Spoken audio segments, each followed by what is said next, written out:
And that what in fact happened was Justin didn't harass Blake. Blake was interested in wresting control of this movie away from Justin, who was the director and the producer. She was just an actress in it. And used threats and coercion and bullying to do it. And to the point where this guy was in the basement at his own movie's premiere. I'm a man, and this is a story that is told through the lens of a woman. And especially when it relates to intimacy scenes and to scenes where there is a mix of intimacy and violence, I wanted to make sure that those scenes had a female gaze. As much as I can try to see the world as a woman, I never will be able to. My favorite part of what I've read of this suit so far is that Blake Lively did not even read the book that the movie was based on. Correct. And we're not talking War and Peace. This is a book that's probably written at a second grade reading level. Yeah. We've come across evidence that shows that even her own representatives knew that she was threatening and mean and tough and wanted to get her way. This is not something that we wanted out there. It's not something that Justin wanted out there. In fact, it hurts the movie. It doesn't help the movie. Hollywood's out here doing what it does best, making sure losing gracefully is never on the table, and going harder after mistakes is basically a sport. The latest drama? Blake Lively, baby. Instead of keeping things low-key and riding out the storm, she's out here going full beast mode with damage control. Why take the L when you can toss a gag order into the mix and keep the mess going, right? Now let's talk about how this all kicked off. A steamy romance flick that, let's be real, no one asked for. Enter Justin Baldoni, actor, director, and now the face of a $400 million lawsuit. A behind-the-scenes clip of their alleged intimate dance scene leaked, and next thing we know, the internet is losing it. Blake's legal team, they're coming for the spotlight like it's a red carpet event. And let me tell you, this isn't just another Hollywood spat over creative differences. Oh no, honey, this is PR gymnastics at its finest, with Blake's team flipping narratives quicker than TMZ can post a story. And trust me, this is just the warm-up. Hold on tight because this train's just getting started. And that what in fact happened was Justin didn't harass Blake. Blake was interested in wresting control of this movie away from Justin, who was the director and the producer. She was just an actress in it. And used threats and coercion and bullying to do it. And to the point where this guy was in the basement at his own movie's premiere. So, let's talk about that leaked footage that kicked off this whole hot mess. And let me tell you, it was nothing to write home about. What was supposed to be a tender, romantic moment? Nah, it turned into a full-on cringe fest. Blake Lively looked all kinds of uncomfortable, while Justin Baldoni tried to get her in the mood. But honey, let's not sugarcoat it. What we really got was Blake failing miserably to stay in character. Instead of steamy chemistry, we got awkward jokes, forced laughs, and tension so thick you could slice it with a butter knife. But don't you worry, Blake's legal team swooped in like superheroes on a mission to flip this script. Their big move? Slap a gag order on Baldoni's lawyer. Oh, you heard me right. When you can't win the public battle, you just shut down the other side. Their claim that the footage was tainting the jury pool. But let's be honest, was there even a pool left after this leak? And get this, Blake's team is out here claiming Baldoni was violating all kinds of professional boundaries. According to them, he leaned in, flicked her lip with his thumb, and, wait for it, said she smelled good. Ooh, scandalous, right? Because apparently nothing says Hollywood villain like complimenting someone's scent and a little touch of mild PDA. My favorite part of what I've read of this suit so far is that Blake Lively did not even read the book that the movie was based on. Correct. And we're not talking War and Peace. This is a book that's probably written at a second grade reading level. Yeah. Blake ain't done with the drama, though. Oh no, she's out here serving up a big ol' side of hypocrisy to go with all the mess. In a recent interview, she straight up said she couldn't relate to her character's struggles in the film, claiming she's never been through anything close. But then, hold up, her legal team is out here talking about how Baldoni made her feel mad and uncomfortable. So, which is it, Blake? Are you the chill actress who's never had to deal with drama? Or are you the poor little victim just trying to survive this messed up set? Because from where we're standing, it looks like you're trying to play both sides. But hey, this is Hollywood, where consistency is a joke, and the drama never quits. And speaking of jokes, let's talk about Blake's sense of humor. She says she uses jokes to deal with awkward moments. Fine, okay, we get that. But then, wait for it, she starts clowning her co-star's nose and suggests he needs to hit the doctor for a little nose job. That's your idea of comedy? Because honey, that's not funny, that's messy. I feel so nosy. I know. And my nose is so big. I was hoping that we could address this. It's not too late.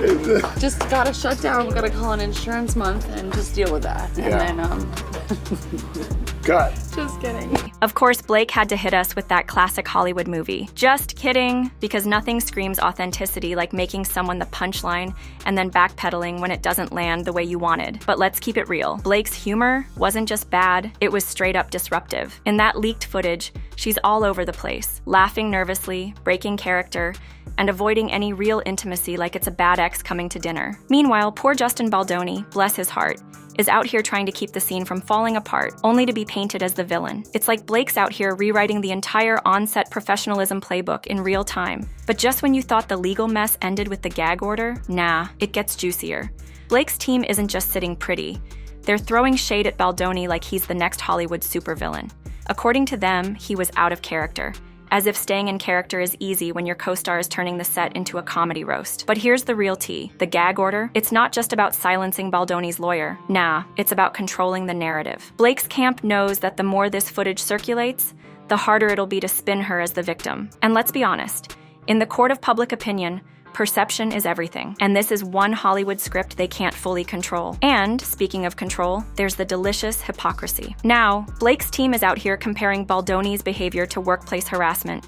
But wait for it. She's on record saying she's never faced anything like the struggles her character went through. So, which is it? Is Blake this fearless actress who's misunderstood? Or is she the victim of a toxic work environment? Oh, Hollywood loves playing both sides, depending on what it will sell. And let's not forget the real kicker. The leaked footage shows Blake leaning away from Justin, then suggesting her character and his should just talk instead of, doing the romance thing. A bold move, especially considering she signed on for a romance movie. But hey, why follow the script when you can just rewrite it on the fly? The wild irony here? Her reluctance to do the scene as written is exactly what makes Baldoni's attempts look so awkward in the first place. But somehow he's the one catching all the heat. Classic Hollywood, where blame is just another prop for the next plot twist. I'm a man, and this is a story that is told through the lens of a woman. And especially when it relates to intimacy scenes and to scenes where there is a mix of intimacy and violence, I wanted to make sure that those scenes had a female gaze. As much as I can try to see the world as a woman, I never will be able to. Oh, but hold on, it gets even juicier or worse, depending on how much Hollywood nonsense you can stomach. This whole disaster didn't just stop with Blake and Baldoni. Oh no, it dragged in intimacy coordinators, legal teams, and just about everyone who had a hand in this production. Now, intimacy coordinators, those low-key heroes behind the scenes, are reportedly avoiding this project like it's cursed. I'm talking about 4 of them ghosting the set, or flat out backing out. Why, you ask? What's going on behind the scenes that's making people run for the hills faster than a bad slasher flick? And let's not ignore the whispers growing in Hollywood that this lawsuit could set a dangerous precedent. If directors can get hit with lawsuits for simply doing what's written in the script, how long before filmmakers just stick to car chases and explosions to avoid all this? The entire industry might end up just one long action movie, all to dodge a lawsuit over some supposed inappropriate behavior. But wait, the real tea? Hollywood's trademark hypocrisy shining bright. Blake's legal team is out here painting her as the brave, wronged woman, standing tall against her director who stepped over the line, while at the same time releasing statements that completely contradict her own interviews and public words. Meanwhile, Baldoni, he's been dragged through the mud for trying to salvage a scene with an actress who was straight up refusing to go along with the script. This whole thing is like a lose-lose wrapped up in the kind of chaos Hollywood lives for. So, what have we learned? If you're in Hollywood, the only rule that matters is this: never let the truth mess with a good scandal. Blake Lively might be doubling down on her side of the story, but the internet, yeah, it's already picked its winner. And that what in fact happened was Justin didn't harass Blake. Blake was interested in wresting control of this movie away from Justin, who was the director and the producer. She was just an actress in it, and used threats and coercion and bullying to do it. And to the point where this guy was in the basement at his own movie's premiere. And let's be real, no gag order is gonna stop the world from pointing out all the holes in her story. In the end, Blake's handling this feels like a perfect masterclass in Hollywood damage control. Deny, deflect, and double down. From gag orders to statements that don't add up, her team has pulled every PR move they can to keep this mess from going off the rails. But here's the thing, the harder you try to clean up a Hollywood scandal, the bigger the mess usually gets. As for Justin Baldoni, oh, he's stuck in the middle. left to clean up a mess he didn't create. Trying to direct a movie with an actress who decided mid-scene she wanted to rewrite the whole script? Yeah, that's gotta be beyond frustrating. But now he's left holding the bag for everything that went sideways. It's a textbook example of how fast Hollywood will turn on its own when things get messy. The poor guy just wanted to make a romance film, and now he's wrapped up in a lawsuit that's way more dramatic than anything on screen. So, what's next? Well, if Hollywood history's taught us anything, this drama is gonna simmer down, but only to be replaced by another ridiculous scandal. Blake will bounce back with a new role, Baldoni will keep directing, and the rest of us will be sitting here wondering how an entire industry obsessed with storytelling can't seem to keep its own story straight. But until then, we'll be glued to the headlines, watching the chaos unfold one overblown story at a time. And if this saga has taught us anything, it's that Hollywood is the gift that keeps on giving, whether we want it to or not. But now, we want to hear from you. What do you think about the Blake Lively-Justin Baldoni drama? Is Hollywood just being its usual hypocritical self? Or is there something more sinister going on? Drop your thoughts in the comments below, and don't forget to hit that subscribe button for more juicy deep dives into the craziest Hollywood scandals. All right, folks, the show's over. Hungry for more drama? You know where to find us. Keep that popcorn hot and let us handle the mess. Want to catch the next Hollywood Showdown live? Hit subscribe and buckle up.